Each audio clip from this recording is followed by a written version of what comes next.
Halo, perkenalkan nama saya Ayu Lestari Marbun, NIM 190304337. Di sini saya akan menjelaskan materi tentang manajemen pemasaran dan wirausaha. Yang pertama, di sini saya akan menjelaskan dasar pemasaran dan wirausaha dan etika pemasaran. Pemasaran yaitu suatu proses sosial dan manajerial di mana seseorang atau kelompok memperoleh apa yang mereka butuhkan dan inginkan. Ada beberapa etika dalam pemasaran, yaitu yang pertama etika pemasaran dan konteks produk. Yang pertama, produk yang dibuat berguna dan dibutuhkan masyarakat. Yang kedua, produk yang dibuat berpotensi ekonomi dan benefit. Yang ketiga, produk yang dibuat bernilai tambah tinggi. Dan yang keempat, produk yang dapat memuaskan masyarakat. Yang kedua ada etika dalam konteks harga. Dalam konteks harga diukur dengan kemampuan daya beli masyarakat. Yang kedua, perusahaan mencari harga laba yang layak. Dan yang ketiga, harga dibebani kos produk yang layak. Materi yang kedua yaitu menghadapi pesaing. Pesaing adalah mereka yang mengejar sasaran pasar yang sama. Di sini saya akan menjelaskan tentang pengalaman saya di tempat kerja, yaitu admin gudang di bengkel mobil. Di sini saya bagian pengorderan barang dan saya mengordernya di toko mobil ya. Di sini sebagai contohnya saya akan memberikan contoh barang filter. Filter adalah salah satu yang paling penting dalam mobil. Nah, setiap bulan-bulannya itu di toko mereka memberikan harga yang beda. Setiap tokonya beda, padahal mereknya sama. Nah, di situ saya akan memberikan orderan saya di merek yang bagus, tapi harganya tetap berkualitas, tetap lebih rendah dari yang toko lain. Nah, disitulah saya akan mengajukan orderan. Nah, dari sisi itu saya melihat, dari contoh tersebut saya melihat kalau dalam pesaing kita harus memberikan harganya yang sama, yaitu harganya harus sesuai dengan supplier yang lain atau toko yang lain. Jadi konsumen kita tidak beralih dengan toko-toko yang baru atau toko-toko yang tidak pernah kita beli. Materi yang ketiga yaitu membangun merek yang kuat dan mengelola komunikasi pribadi. Cara membangun merek yang kuat tidak berbeda dari membangun sebuah rumah. Untuk memperoleh bangunan rumah yang kukuh, kita memerlukan fondasi yang kuat. Begitu juga dengan membangun dan mengembangkan merek. Ia memerlukan fondasi yang kuat. Caranya adalah yang pertama, memiliki positioning yang tepat.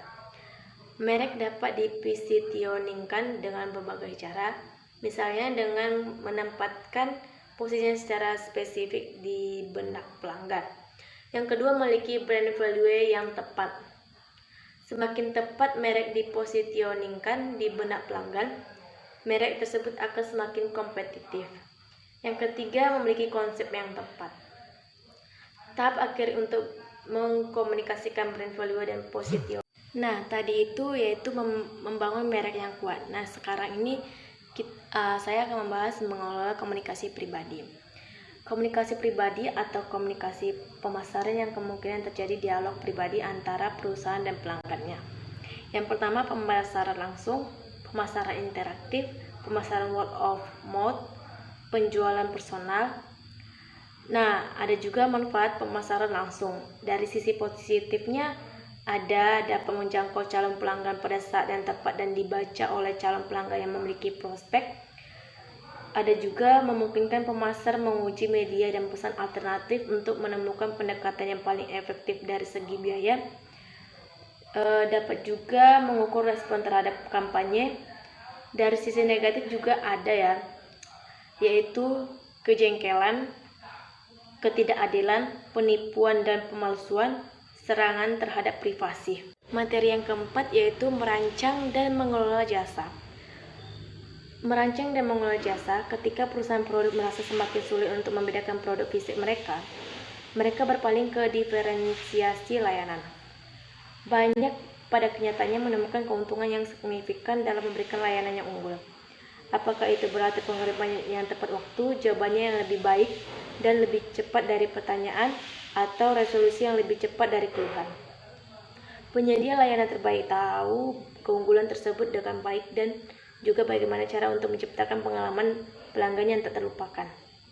Hakikat Jasa Biro Statistik Tenaga Kerja melaporkan bahwa sektor penyediaan jasa akan terus menjadi penghasil lapangan kerja dominan dalam ekonomi, menambah sekitar 14,6 juta pekerja dari tahun 2018 atau 96% dari peningkatan yang diharapkan dalam total lapangan kerja.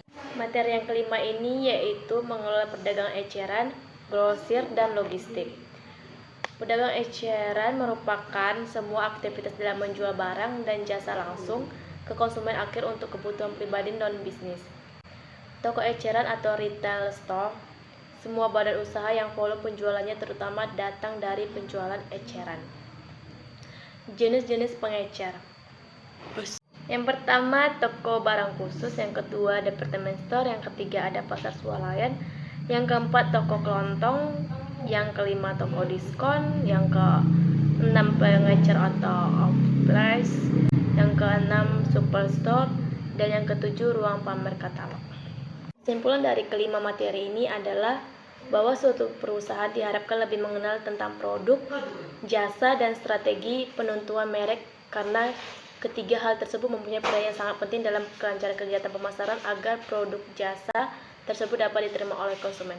Sekian dari presentasi saya. Terima kasih.